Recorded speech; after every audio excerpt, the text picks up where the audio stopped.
राधानगरी तालुक्यात महाराष्ट्रीय बेंदूर सण पारंपरिक पद्धतीनं आणि उत्साहात साजरा करण्यात आला। सकाळपासून शेतकऱ्यांनी आपल्या बैलांना स्वच्छ धुवून त्यांची विधिवत पूजा केली। सजवलेल्या बैलांचे औक्षण करून महिलांनी त्यांना पुरणपोळी भरवली। वर्षभर शेतकऱ्यांसाठी शेतात राबणाऱ्या बैलांप्रती कृतज्ञता व्यक्त करत हा सण मोठ्या आनंदात साजरा करण्यात आला। राधानगरी तालुक्यात महाराष्ट्रीय बेंदूर सण पारंपरिक पद्धतीनं आणि उत्साहात साजरा करण्यात आला। तुरंबे येथे शर्यत शौकीन प्रेमी आणि स्वाभिमानी शेतकरी संघटना क्रांती तरुण मंडळाच्या वतीनं बैल सजवण्याची स्पर्धा आयोजित करण्यात आली होती। या स्पर्धेत 20 पेक्षा अधिक शेतकऱ्यांनी आपल्या बैलजोड्या आकर्षक पद्धतीनं सजवून छत्रपती शिवाजी महाराज चौकात आणल्या होत्या। यावेळी बैल मालकांचा मानाचा फेटा, शाल आणि श्रीफळ देऊन गौरव करण्यात आला।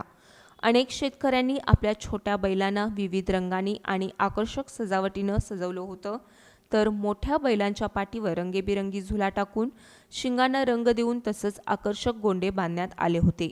या सजवलेल्या बैलजोड्यांमुळे छत्रपती शिवाजी महाराज चौकात उत्साहाचं आणि आनंदाचं वातावरण निर्माण झालं होतं। विठ्ठल मंदिरापासून ते गावातील मुख्य मार्गावरून बैलांची मिरवणूक काढली।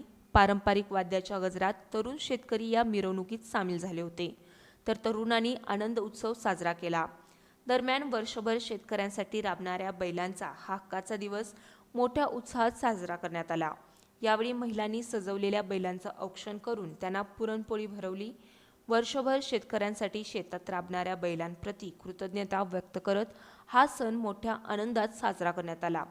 या स्पर्धा पार पाडण्यासाठी भरत देवर्डेकर, शिवाजी भोईटे, संतोष बुटाले, नामदेव भोईटे, अनिल चव्हाण, श्रीकांत कांबळे यांच्यासह तरुणांनी सहभाग घेतला।